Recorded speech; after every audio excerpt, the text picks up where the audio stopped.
An old vampire king paid a poor human woman for an heir, but froze when the baby was born. The valley lay under a thick blanket of fog, and the wind whispered through the twisted trees like it carried secrets.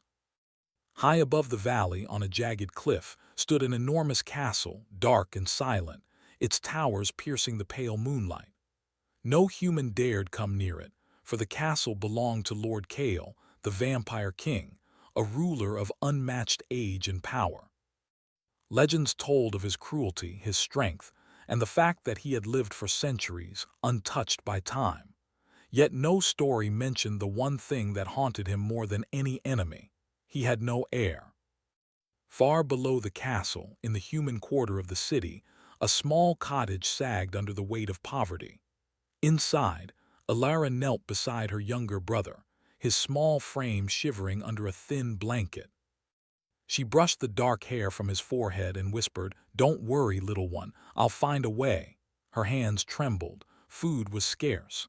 Money was scarce. Hope even scarcer. She had done everything she could to survive, yet her life felt like a never-ending shadow. A knock on the door startled her. Alara opened it to see two men in black cloaks, their faces hidden beneath hoods. One spoke in a smooth, chilling voice. "Are you Alara, daughter of this city?" Yes," she stammered. "We come on behalf of Lord Kale. He has an offer." Her stomach tightened. "Lord Kale, the vampire king," the men nodded, their eyes cold and unreadable. "You are poor," one said bluntly. "Your life is difficult, you have family. Lord Kale will provide what you need if you agree to bear him an heir." Alara froze. "Bear him an heir?" "Yes," the second man said. "It is simple. You will live in his castle. You will carry his child. In return, you will receive gold, land, and protection for your family." Alara's mind spun. It sounded impossible, even terrifying. Yet the offer was more than she could have dreamed. She looked at her brother sleeping quietly and felt a pang in her chest. He needed food, medicine, a life free from fear. Could she do this for him? I need time," she said finally, her voice trembling. "You have 3 days," the first man said. "After that, the offer is gone." When they left, Alara sank onto the floor, staring at the cracked wooden boards beneath her. Could she really go to the castle of the most feared being in all the land? Could she give herself to a creature she barely understood to change her family's fate? Her heart raced at the thought, and a shiver ran down her spine. But she could not ignore the truth. Her family would starve if she did nothing. 3 days later, Alara walked through the castle gates for the first time. The walls were black stone, cold to the touch, and the air smelled faintly of smoke and iron. The guards watched her silently, their eyes sharp, unblinking. She felt like an ant walking into a lion's den.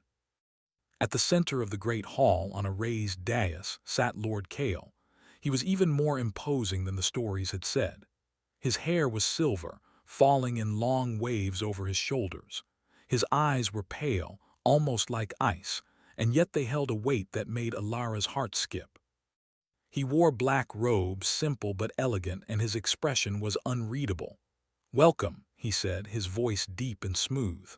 "You are here because you chose to come. Tell me, why?" Alara bowed, trying to steady herself. I want to protect my family. I need this." Her voice was small but steady. Kale studied her silently. His gaze was sharp, piercing through her, making her feel exposed. And then, unexpectedly, his eyes flickered. A shadow of something, surprise perhaps, or curiosity, crossed his face. He looked away quickly, as though he had not meant to show it. "You will live in this castle," Kale said finally. "You will follow the rules. You will not speak to anyone unless spoken to. You will not leave the castle without permission. Do you understand?" Alara nodded. "Yes, my lord. And the child," Kale continued, "will be mine. You will bear the heir and nothing else matters." Alara swallowed. The words felt strange on her tongue. She had imagined this arrangement in her mind 1,000 times, but hearing them said aloud made it real. Life in the castle was unlike anything Alara had known. The halls were vast and empty, echoing with whispers and footsteps that were not her own. Shadows moved where no one should be, and the air was always cold, though the fire in the great hall burned brightly.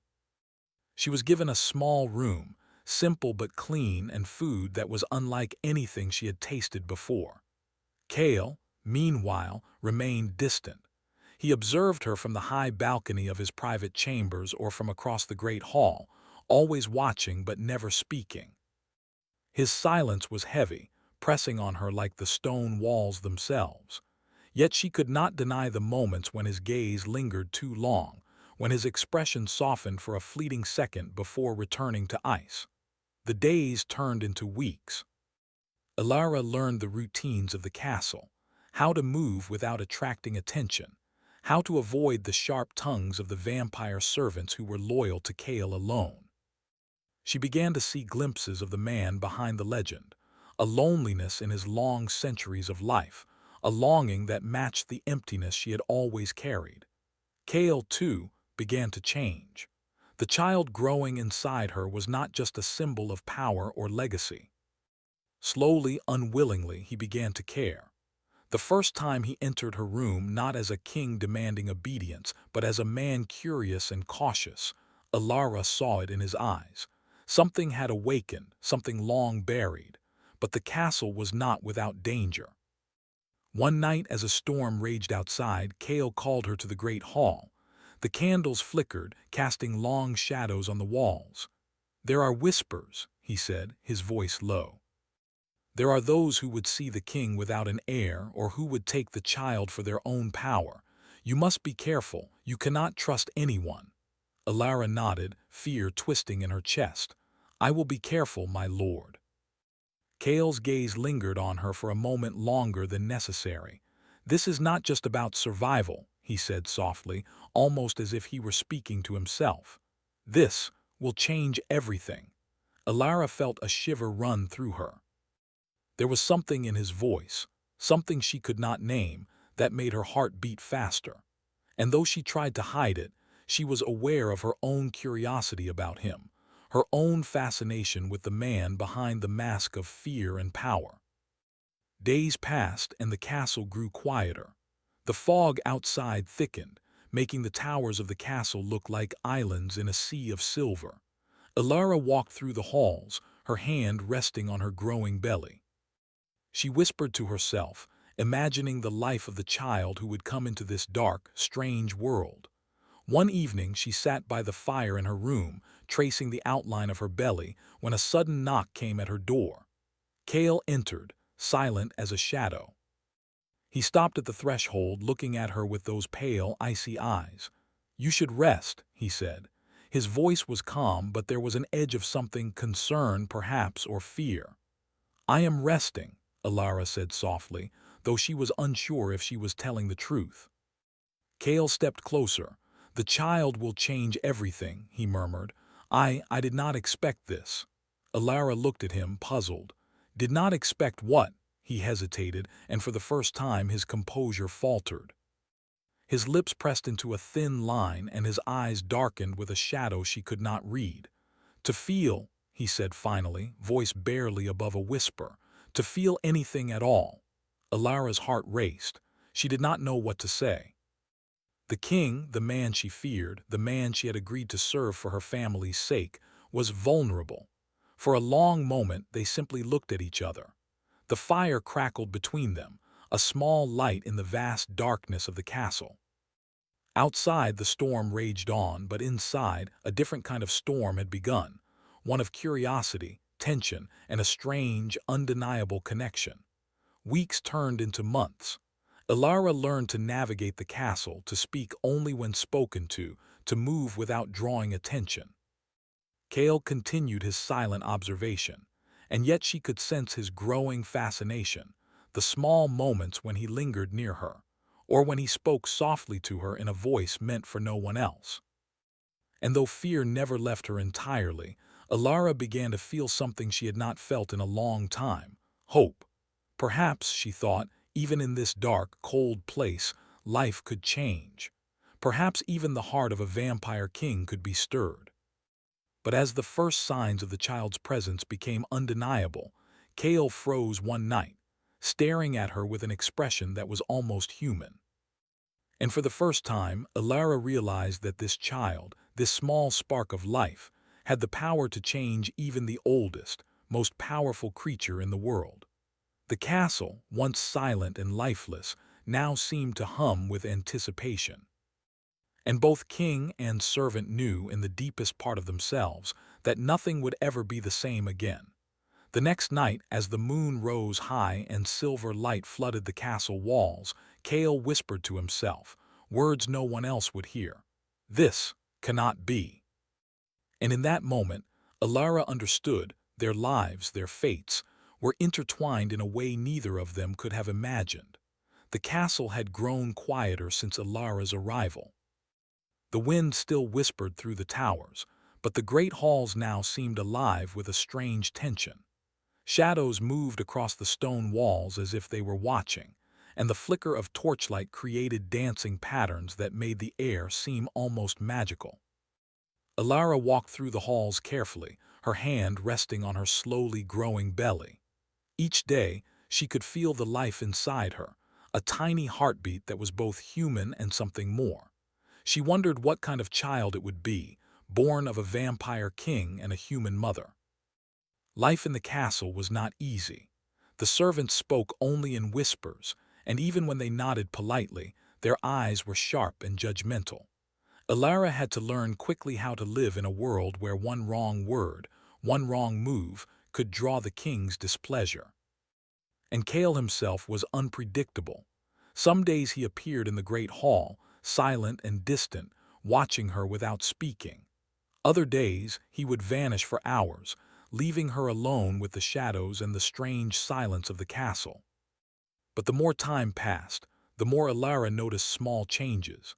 Sometimes when she entered a room, she would see him at the far end, his pale eyes following her movements. And though he always turned away quickly when she met his gaze, there was a weight in the air, a tension she could not explain. Alara tried to focus on the child growing inside her. She spent hours in her small room, drawing water from the fountain, resting on the bed, and talking softly to the baby. "You are safe," she whispered one night. "I promise no harm will come to you." The castle was cold and strange, but in her small room with the child she carried, Alara felt a warmth that she had never known before. One evening, Kale appeared at her door. He did not knock. He simply stepped inside, his black robes flowing behind him. His presence filled the small room, and Alara felt a shiver run through her. "You should rest," he said, his voice low and calm, almost gentle. "I am resting," Alara said softly, though she was not entirely at rest. She had been feeling uneasy all day, a strange energy in the air that she could not explain. Kale moved closer, his eyes fixed on her belly. For the first time he seemed uncertain, almost human. "The child, it is different from what I expected," he said quietly, his voice betraying a flicker of emotion. Alara looked at him, puzzled. "Different? How?" He hesitated. I thought the child would be more like me, stronger, cold, unchanging." He paused, struggling to find the right words. "But you, it is warm, human, fragile." Alara felt her heart beat faster. The king, whom she had feared, was speaking with honesty, almost vulnerability. "Fragile does not mean weak," she said gently. "Life itself is strong.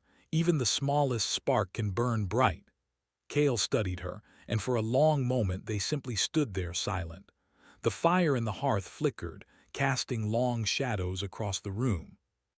And for the first time, Kale allowed himself to feel a connection that he had not felt in centuries. Days passed, and the castle seemed to shift around them. Kale's presence became less intimidating in small ways. He would speak to her occasionally, not as a king commanding obedience, but as a man observing life.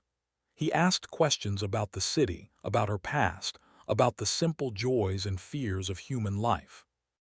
And though he was careful not to reveal too much of himself, there were moments when his guard slipped, and Alara saw the loneliness and regret that had accumulated over centuries.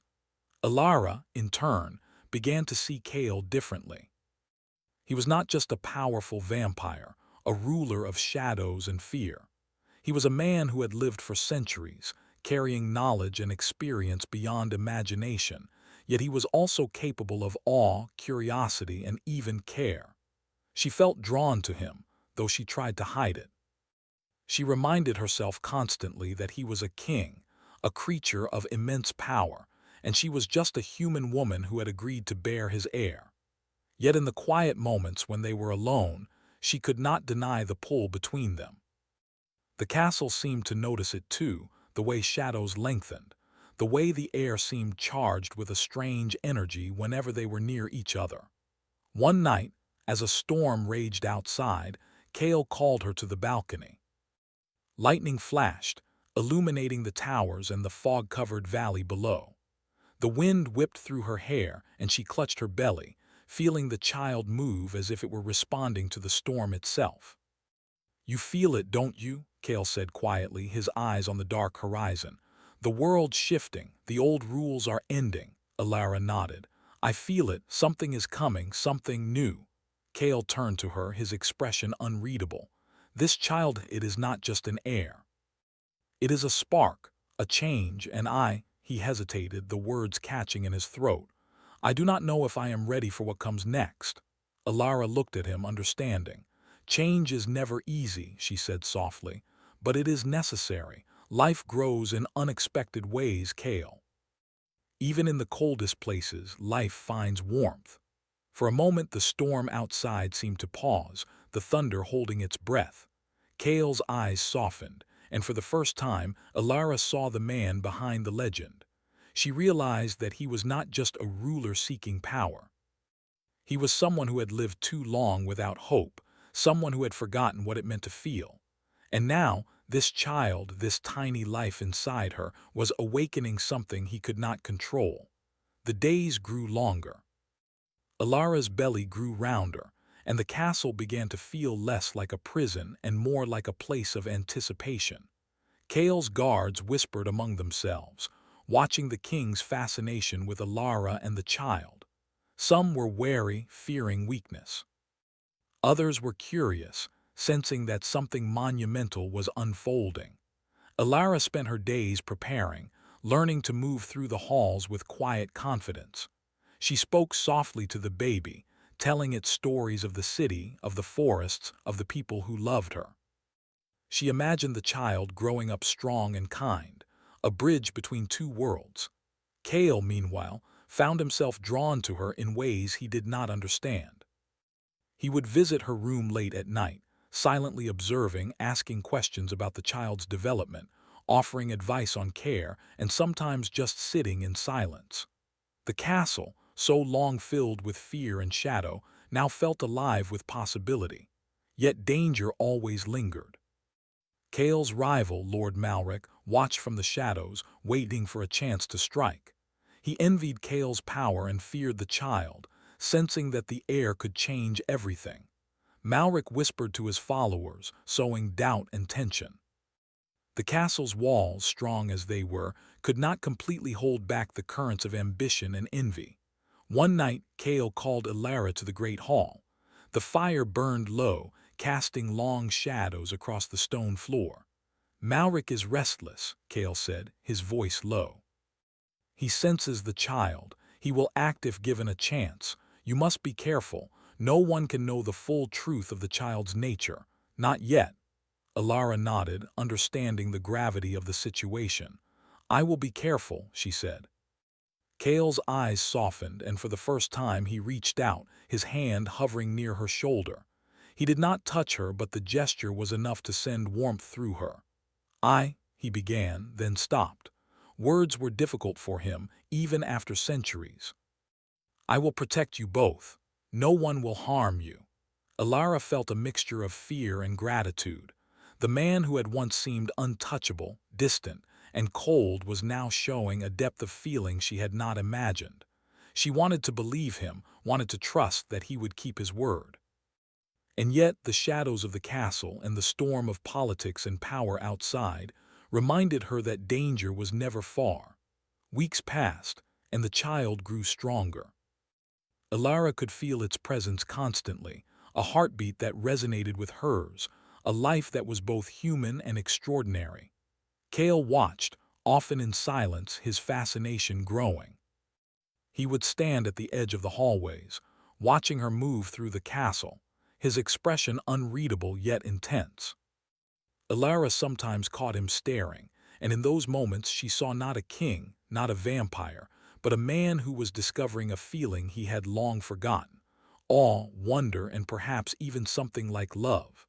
She felt drawn to him too, though she tried to hide it. She reminded herself constantly of the bargain they had made, of the distance that should exist between them. Yet the castle seemed to conspire against her resolve. Shadows moved closer when Kale was near. The wind whispered their names. And in quiet moments when they were alone, the air between them seemed charged, electric, full of unspoken emotions neither dared to voice. One night, as the moon shone bright and silver over the castle towers, Kale approached her room once more. He looked at her belly, now full with life, and his eyes widened slightly. "The child," he whispered, "it is more human than I imagined." Ilara smiled softly. "Life is like that. It surprises us, even in the darkest places." Kale's lips pressed into a thin line, and for the first time he seemed unsure of himself. I do not know if I am ready," he admitted, voice low, "but I cannot ignore this. This child, it has changed me." Ilara's heart beat faster. The king, the man she feared, was speaking honestly, vulnerably. She realized that the child inside her had done more than grow. It had begun to awaken the long-buried emotions of a centuries-old ruler. And as the wind howled outside and the shadows danced across the castle walls, both king and mother-to-be knew that their lives had shifted. Nothing would ever be the same again. The night ended with a whisper from Kale, barely audible. "The child, it is the beginning of everything."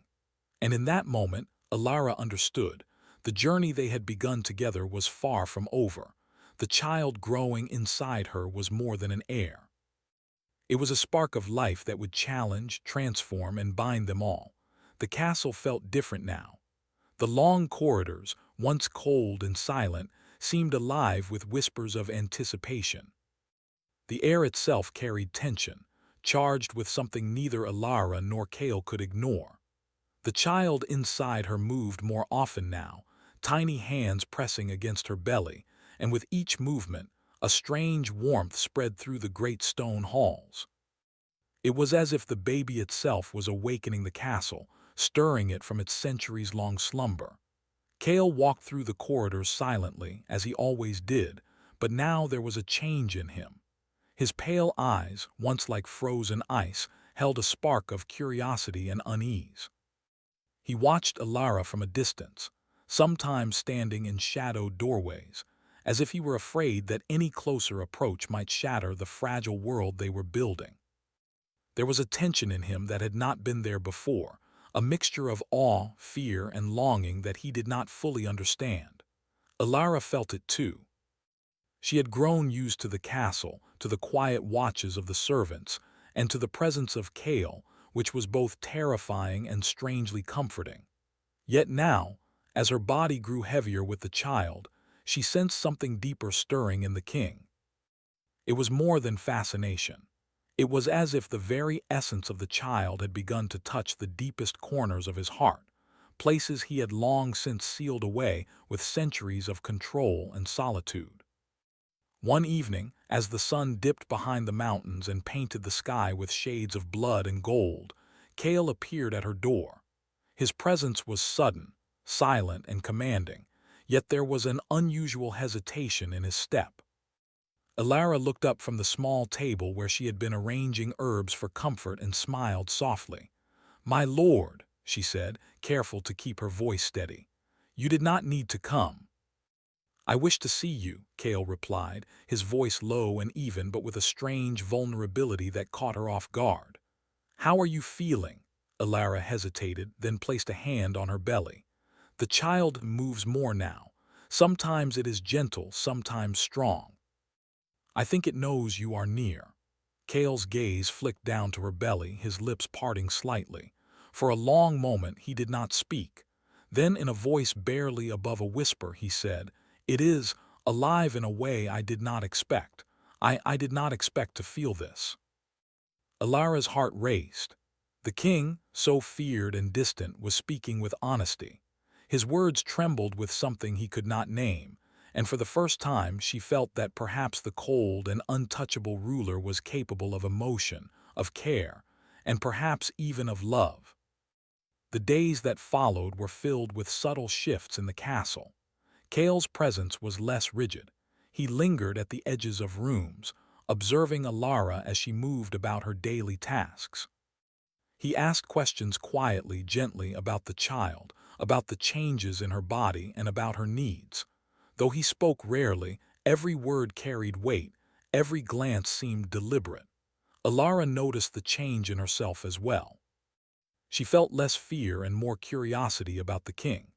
She found herself watching him, wondering what thoughts ran behind those pale eyes, what memories and emotions hid behind the mask of centuries. A strange bond was forming between them, quiet but undeniable, a connection that neither dared to name aloud. But the castle, for all its silent grandeur, was never truly safe. Kale's rival, Lord Malric, continued to plot. His spies moved through the city and the surrounding lands, seeking any sign of weakness. Malric despised Kale's fascination with the human woman and the child growing inside her, sensing that it threatened the balance of power in the vampire realm. Every whisper carried danger and every shadow could conceal a threat. One night, as the wind howled and rain battered the castle windows, Kale approached Alara again. She was sitting by the fire, tracing patterns in the ashes with her fingers, lost in thought. "You should rest," he said, standing silently in the doorway. His tone was gentle, almost hesitant, and she noticed a faint tremor in his hands, a sign of emotion he rarely displayed. "I am resting," Alara said softly, looking up at him. "I think the child knows you are near. It moves when you are here." Kale stepped closer, his eyes fixed on her belly. I did not expect this," he said quietly. I thought the child would be like me, strong, cold, unchanging, but it is human, alive, fragile. And yet," he faltered, struggling to find the words, "and yet it awakened something in me I thought was long dead." Alara felt her pulse quicken. The king was speaking honestly, vulnerably, and she realized that the child was doing more than growing inside her. It was changing Kale, stirring emotions he had not felt in centuries. As the pregnancy progressed, Alara faced her own challenges. Her body grew heavier, her steps slower, and the nights were long and restless. Yet she found strength in the castle, in the quiet moments by the fire, in the gentle presence of Kale, who continued to watch over her from a distance. Kale's fascination deepened. He would often stand silently at the edge of her room, observing her as she moved about, speaking softly to the child, preparing meals, or arranging her small space. The shadows of the castle seemed to shift in his presence, acknowledging the change that had begun within him. The king, who had once been untouchable and unfeeling, was now drawn to the human woman in ways he could not comprehend. Yet with this change came fear. Kale understood that the child, though small and fragile, was powerful in ways no one could foresee. The child represented hope, change, and the potential to alter the course of the vampire realm itself. And with such potential came danger. Lord Malric's plots grew bolder, his spies more daring, and the tension within the castle walls became almost unbearable. One afternoon, Alara felt the first true pangs of fear. A servant whispered urgently that a group of strangers had been seen near the outer walls of the castle, moving under the cover of fog and darkness. Kale, who had always been prepared for any threat, moved with a swiftness that startled even the guards. "We must be cautious," he said, his voice low, almost a growl. "The child must be protected at all costs." Alara nodded, feeling a strange mixture of fear and reassurance. She realized that Kale's care was no longer distant or formal. It was deeply personal. He was no longer simply the ruler of a vampire realm. He was a protector, bound by something stronger than duty or law. That night, as the storm raged outside, Kale stood at the edge of her room once more. "The child, it has awakened something in me," he admitted, his eyes dark and intense. "Something I thought I had lost centuries ago. I cannot ignore it, and I will not." Alara's heart raced. The king, feared by all, was confessing vulnerability to her. It was terrifying, yet somehow comforting. She realized that the bond between them was no longer one of fear or obligation. It was something far deeper, something that neither could fully understand or control. The days that followed were filled with quiet preparations. Alara learned more about the castle, the people within it, and the world she was about to bring a child into. She spoke often to the baby, telling it stories of the city, the forests, and the mountains. She imagined the life it would have, bridging two worlds, human and vampire. Kale, too, continued his quiet transformation. He spent hours observing, learning, and even speaking softly to the child in ways he could not explain. The castle itself seemed to respond, shadows lengthening and moving as if alive, the air charged with a strange energy that was both beautiful and dangerous. And yet, danger always lurked. One evening, a whisper reached Kale that Malric had discovered a way to infiltrate the castle. The threat was real, and the stakes had never been higher.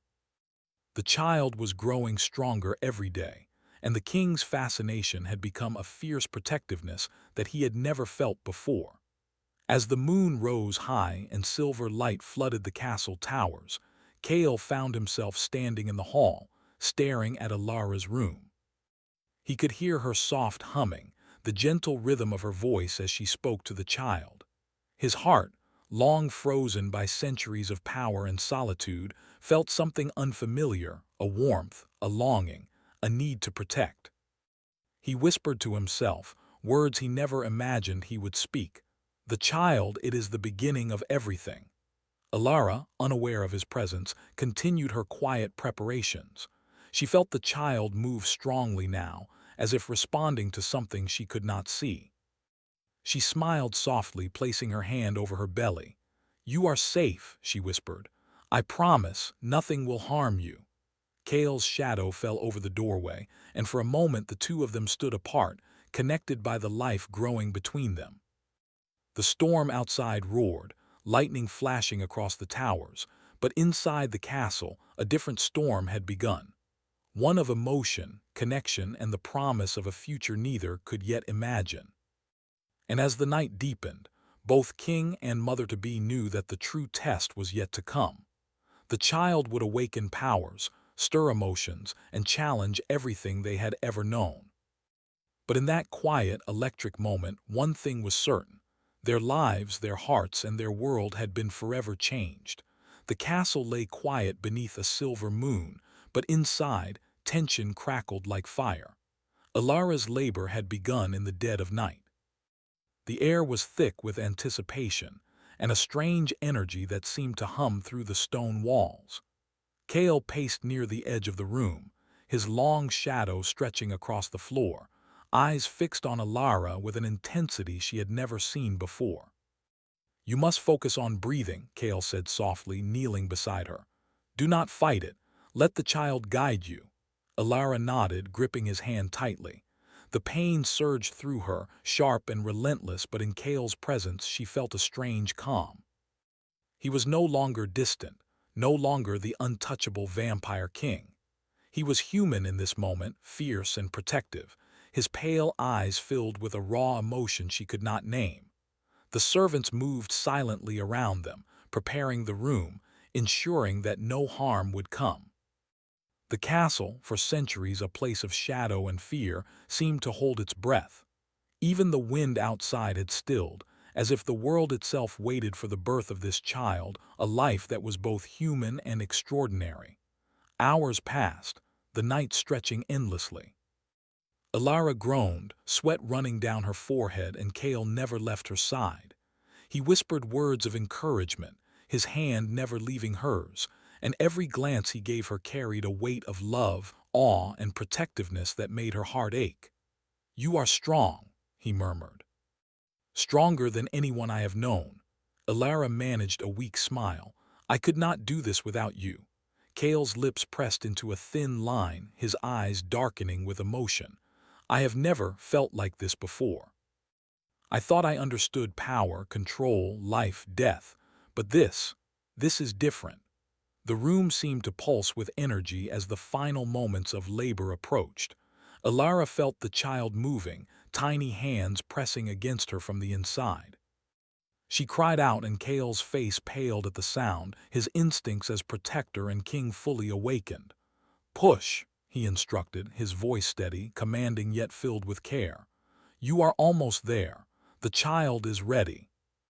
And then, as dawn broke over the horizon, painting the sky in gold and rose, the cries of a newborn filled the room. Elara gasped, tears streaming down her face, and Cale froze, staring in disbelief. The baby lay in her arms, tiny, warm, and human. For centuries he had expected a child like himself, strong, cold, immortal. Yet here was life, fragile yet full of promise, beating with warmth and humanity. Cale could not move. He had never seen anything like it. His lips parted, and a sound that was almost a gasp escaped him. The child's eyes opened briefly, reflecting the pale light of the room, and Cale felt a pull deep in his chest. A bond stronger than any he had known, stronger than centuries of power, stronger than fear itself. Elara looked up at him, her face glowing with relief and awe. "Cale, it's alive. Our child is alive." Cale's hand shook as he reached out, barely brushing the baby's tiny hand. His pale eyes softened in a way that no one had ever seen, and he whispered almost to himself, "Alive and human, so small, so perfect." The days that followed were filled with wonder and adjustment. The child, whom they named Lucian, grew quickly, displaying a strange vitality that seemed to echo both his human and vampire heritage. He smiled and cooed, his tiny hands grasping at the world with curiosity and strength. Cale watched him constantly, fascinated, protective, and deeply changed. Elara, too, felt a shift within herself. She had entered the castle as a servant of necessity, a human bargaining for her family's safety. But now, as she held her child and looked at the king who had once been distant and cold, she understood the power of connection, of love, and of life itself. She had brought change not only to her own fate, but to the heart of a being who had walked the world for centuries without hope. Cale, for his part, struggled to comprehend his own feelings. Centuries of isolation and control had taught him power, fear, and detachment, yet Lucian had awakened something entirely new. He felt awe, tenderness, and an overwhelming desire to protect. And when he looked at Elara, he realized that he also felt something far more human: trust, affection, and perhaps even love. But the castle, as always, was not free from danger. Lord Malric had discovered the birth and began plotting immediately. His envy and fear of the child's potential power drove him to plan an attack that could shatter the fragile peace. Cale knew that he had to act. The safety of his child and of Elara was now the most important thing in his long life. Cale summoned his most loyal warriors, shadowed figures who had served him for centuries.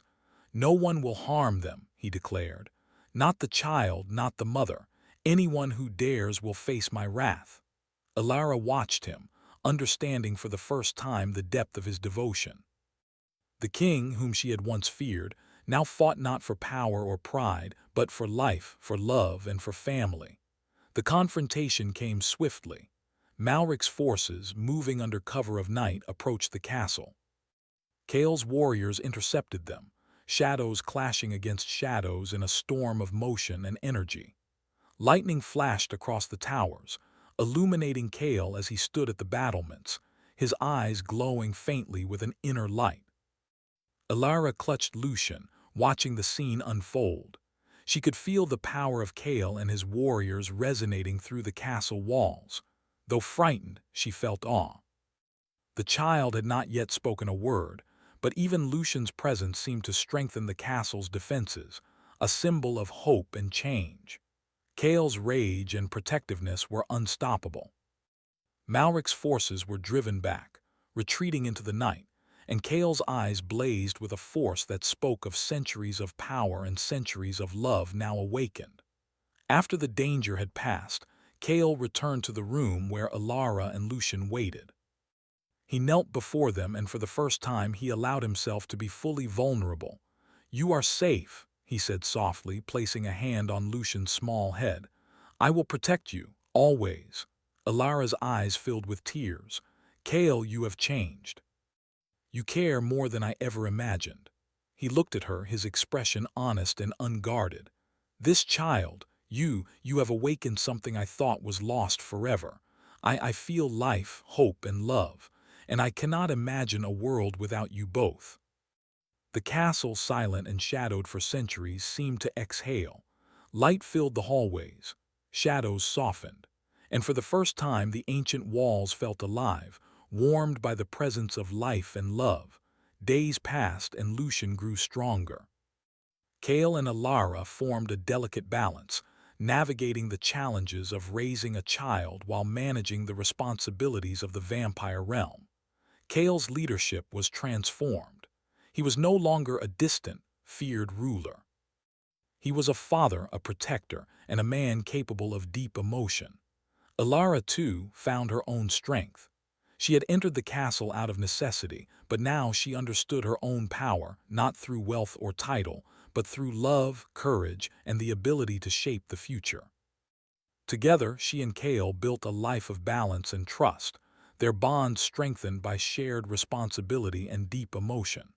Yet even as peace settled over the castle, a quiet tension remained. Whispers of old curses and ancient prophecies drifted through the halls, suggesting that Lucian's life, while extraordinary, might also bring new challenges. Kale and Alara were aware that the path ahead was uncertain, that danger might arise again, and that the child they loved so dearly carried within him the potential to change the world in ways they could not yet predict. But in the soft light of dawn, as Kale held Lucian in his arms and Alara stood beside him, they felt hope. They had faced fear, uncertainty, and power beyond imagining, and together they had survived, protected, and begun to build a family in a world of shadows and magic. Kale looked at Alara, his pale eyes glowing with emotion, and whispered, This is what I was missing all along." Alara smiled softly, placing a hand on his. "We have found it together," she said.